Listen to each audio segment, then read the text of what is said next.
lesson plans using technologies for teachers. Now I will be completing this professional development video for my EAD 523 course with Grand Canyon University. Now the goal with this is to help teachers understand the importance of utilizing technology within the classroom. And so I am going to be focusing my lesson on guiding teachers on how to create a figurative language lesson for their middle schoolers. This can be anyone between the grades of 6th and 8th grade. And so I focused on figurative language, that is the overall lesson, and how I did identify some objectives that for the students with this lesson. And the first objective would be that students understand figurative language. The next objective is that students understand word relationships. And so I will be utilizing the online platform of Flocabulary to execute this lesson. One of the benefits of using Flocabulary is it is an online program that teachers can use and implement that will help guide their instruction, and there's very minimal work on the teacher, and so a lot of the work is already done for them. And so I'll be getting into more details in a little bit about Flocabulary in specific, but I wanted to start off by discussing what are some of the things that the teachers can implement and utilize and do in order to help support this. And so when we begin talking about how does the teacher begin this lesson, well, first off, the teacher wants to start off by simply asking a question to see what are the current understandings around figurative language for her students or his students. And so once they figure out really where their students are, taking the next steps to begin to implement this lesson is going to be a lot easier. And so first I would start off by just having the teacher share the question of what is figurative language to you, maybe, or what do you understand by the words figurative language? Have the students pair share with their partners, what do they believe figurative language is to them, and then the teacher can walk around, kind of get a sense of what students are saying and how is really their understanding around the topic of figurative language. Let's assume that the students have very minimal understanding on figurative language. What the teacher is going to want to do is build a sense of foundation with her students. And so the way that they can do this is simply by introducing them or building background knowledge. The easiest way to do this, utilizing this online tool, is through a video. And this is one of the things that I love about Flocabulary, is that it is an online instrument or an online piece that can provide everything that a teacher needs. So when you look at this online platform right here, you can click on video, and immediately what you would see is a video about 3 minutes long regarding figurative language. And so being the teacher, after having the students have that discussion, I would tell them, well, today we're going to be learning about figurative language, and then I would introduce them to this video. And so I would play the video. The video is about 3 minutes long. And so it talks about figurative language, and it really sets that foundation for them so that they can either refresh their memory on what's, because obviously we know students have been exposed to this, especially if they're in 6th to 8th grade. They definitely have heard the word before. They definitely have been exposed to it before. You just want to set that foundation of understanding again and kind of remind them of what it's like.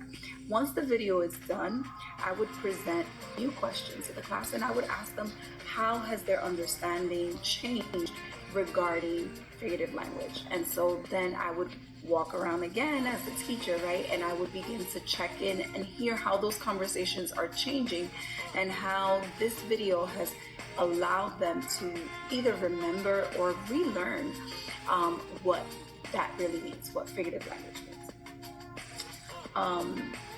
Then as the teacher, would go to the vocabulary section. So you have 2 sections here with vocabulary. I would start off with the vocabulary cards, and this is a very great tool. It will give them everything that they need to know regarding figurative language based off of the level that you pick. And so obviously this is middle school level, and so you see words like allusion and assonance and alliteration, which obviously if you've chosen lower grade level, you really wouldn't see. irony and juxtaposition and things like that. And so these are the words that the students really need to know in order to understand figurative language at their level.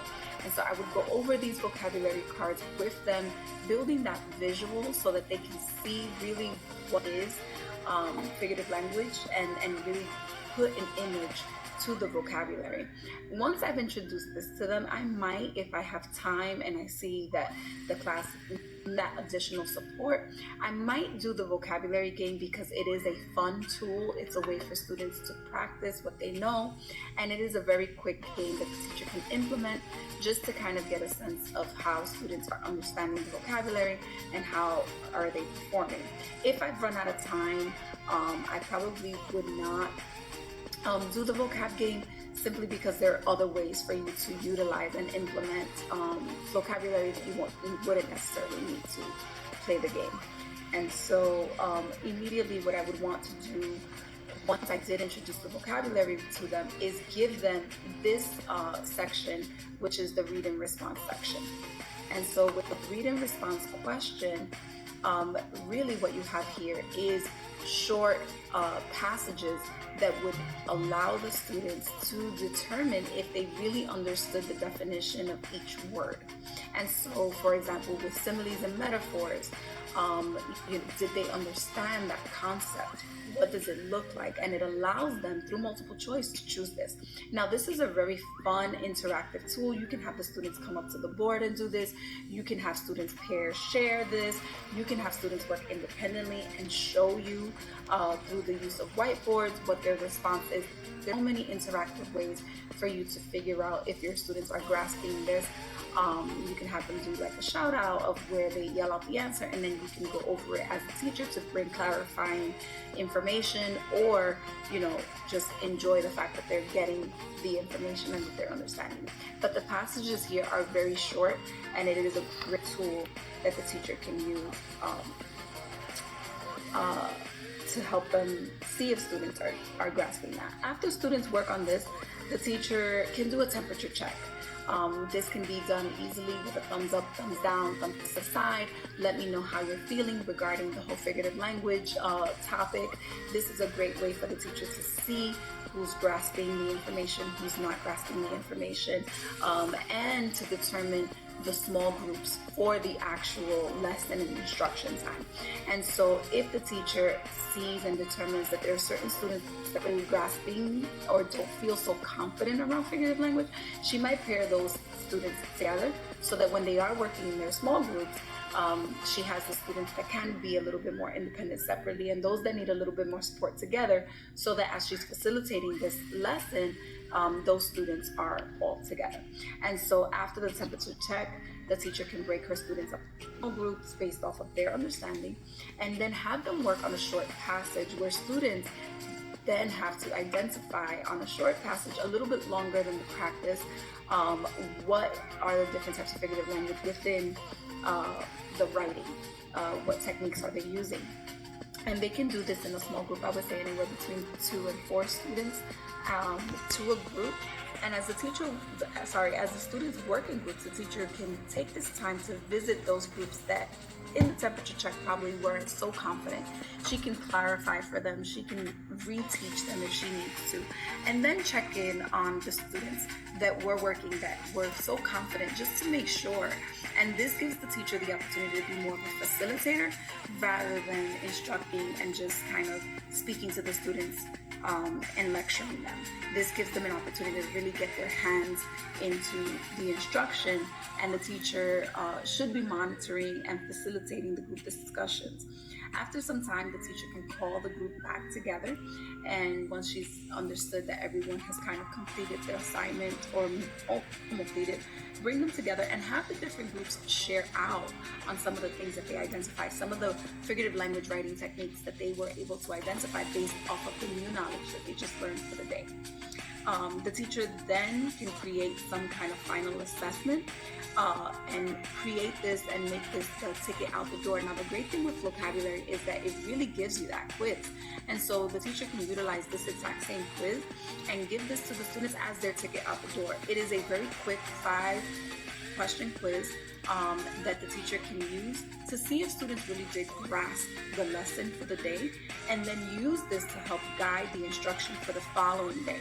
And so it will give them examples of figurative language, and then students would have to identify this. Now, this is something that, because it is a ticket out the door, the teacher will want to implement this on an individual basis. So allow students to work independently now after having worked in groups, and after the teacher having clarified certain aspects, the teacher can then separate the students and have them work independently on this final piece.